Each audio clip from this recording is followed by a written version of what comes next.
흰 옷을 입은 그녀의 아름다운 모습이 나무 밑에서 성큼 나타났다. 머리는 진한 금발이었으며 깊은 눈매를 제외하면 어디에서도 그녀의 나이를 가늠할 만한 표시가 없었다. 그녀의 눈매는 별빛 속의 창날처럼 날카로웠고 깊은 추억을 담은 우물처럼 심오했다. 오늘은 숲의 여주인 갈라드리엘에 대해 소개해드리겠습니다. 갈라드리엘은 나무의 시대 1362년에 태어난 요정으로 피나르핀과 에아르웬 부부의 막내딸입니다.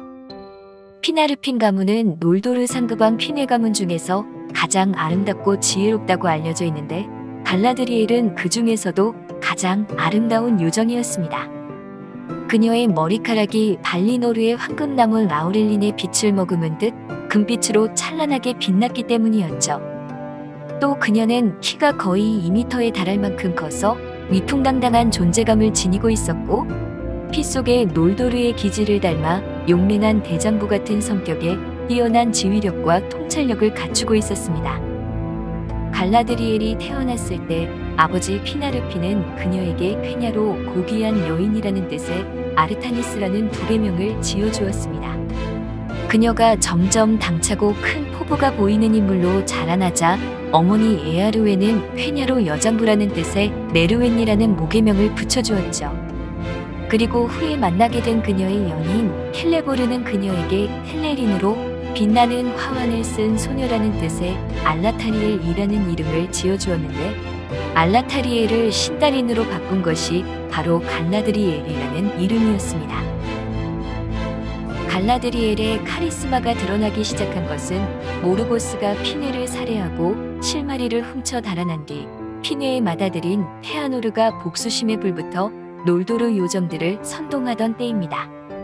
발라들의 보호를 가장한 족쇄로부터 벗어나 자유와 영광을 찾아 가운데 땅으로 향해야 한다는 페아노르의 웅변에 많은 놀도르들의 마음이 움직일 때 피나르핀과 핑골핀, 트루곤 등의 덕망 있는 인물들이 반대의 의견을 보였는데요. 늘 자신의 영토를 다스리고 싶은 야망을 갖고 있었던 갈라드리엘은 페아노르에게 동참하여 반대하는 인물들과 논쟁을 벌였습니다. 결과는 페아노르 측의 승리였고 결국 대다수의 놀도르 요정들이 발리노르에서 가운데 땅으로의 망명을 떠나게 되었죠. 아만 대륙에서 가운데 땅으로 가려면 벨레가에르 해라는 거대한 바다를 건너야만 하는데요. 바다를 횡단할 만한 배가 필요하자 페아노르는 배를 짓는 재주가 뛰어난 텔레리 요정들이 살고 있는 항구 도시 알콸론데에 찾아가서 배를 요구했습니다. 그러나 텔레리 요정들은 왜 고향과 발라드를 등지고 가운데 땅으로 가려 하냐며 당연히 배를 내주지 않으려고 했고 계획이 지체되자 화가 난 페아노르는 칼을 들고 놀도르 요정들과 텔레리 요정들 간의 동족살상을 일으켰습니다. 인성 문제 있어? 무력으로 놀도르 요정들을 당해낼 수 없었던 텔레리 요정들은 처참히 학살당하고 말았죠.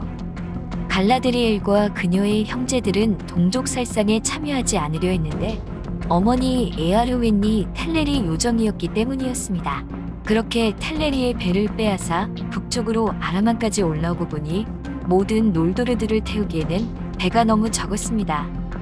그러자 페아노르는 몰래 아들들과 몇몇 믿을 만한 선원들만 데리고 횡하니 배를 타고 바다를 건너가 버렸습니다. 인성 문제 있어? 남겨진 놀도르 무리들은 페아노르에게 배신당했다는 것을 깨달았죠. 결국 갈라드리엘과 필로드, 핑골핀 등의 지도자들은 무리를 이끌고 아만 대륙의 북동쪽과 가운데 땅의 북서쪽을 잇는 얼음지대인 헬카락스를 발로 걸어서 가운데 땅에 들어갈 것을 결정합니다. 이들은 정말 지옥 같은 혹한의 추위를 견뎌내고 오늘날의 북극이라 할 수 있는 헬카락스를 통과하는데요. 이 공적은 이후의 놀도르들의 그 어떤 노력과도 비교할 수 없을 만큼 대단한 일이었다고 합니다. 페아노르가 살아있었다면 아마 그 뒤에 더 대단한 기행을 벌였을지도 모르지만 그는 먼저 가운데 땅에 도착하고 얼마 지나지 않아 모르고스에게 복수하러 갔다가 발로그 고스모그에게 사망하고 말았죠.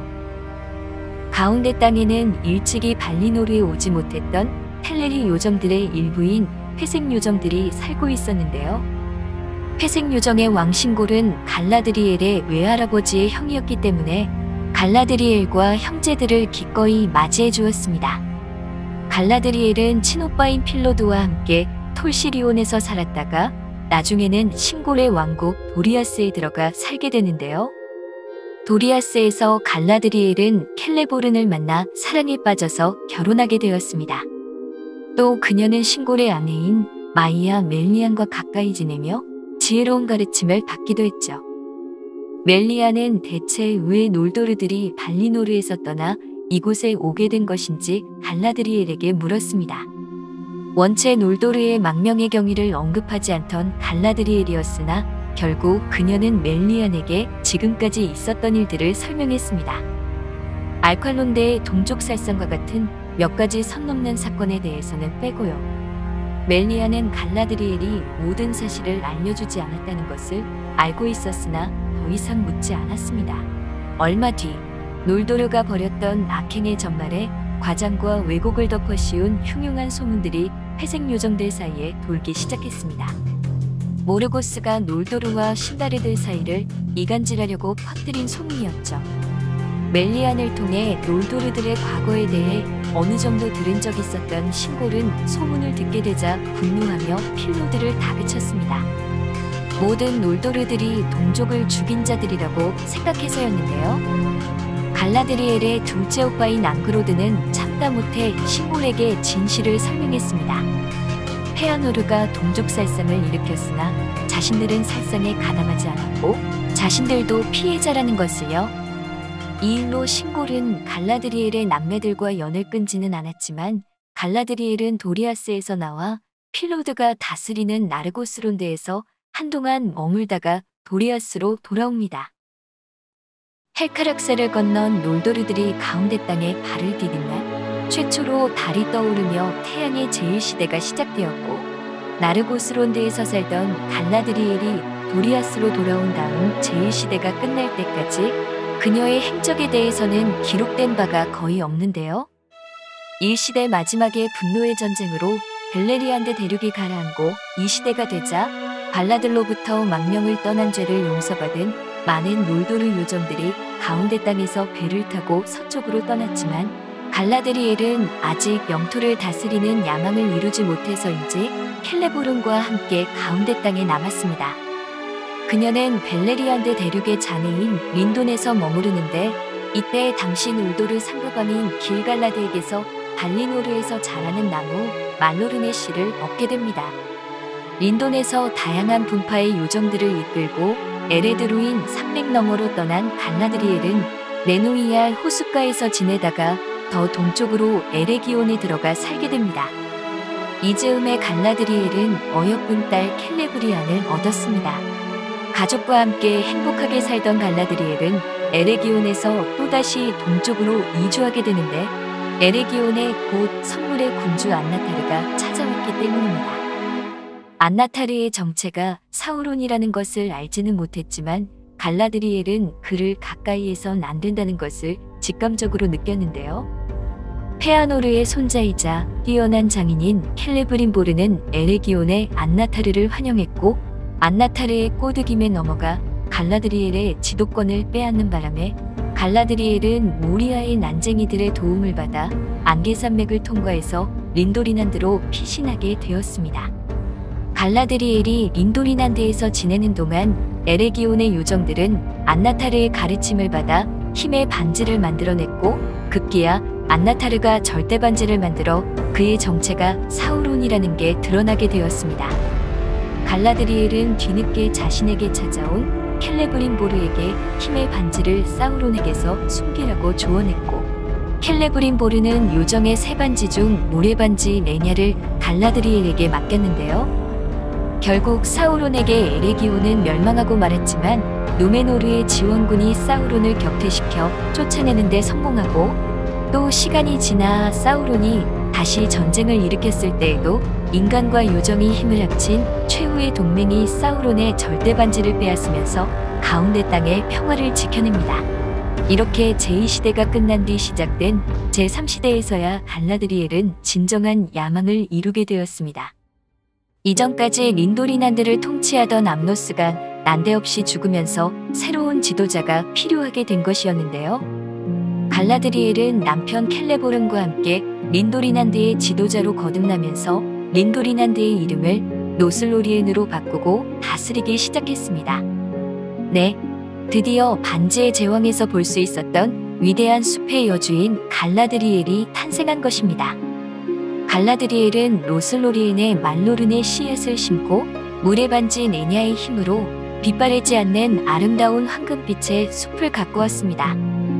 이후에 갈라드리엘의 행보는 호빗과 반지의 제왕을 통해 여러분도 잘 알고 계실 텐데요.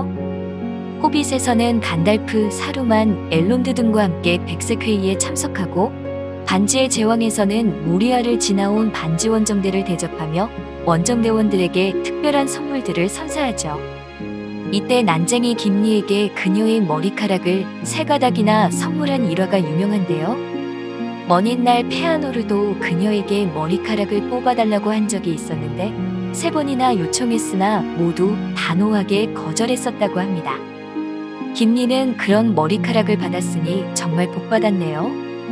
프로도와 샘이 모르도르에서 절대 반지를 파괴하고 반지 전쟁이 끝난 뒤 태양의 제4시대의 갈라드리엘은 간달프와 엘론드, 빌보, 프로도와 함께 발리노르로 향하는 배에 오르면서 마침내 역사의 뒤로 사라집니다.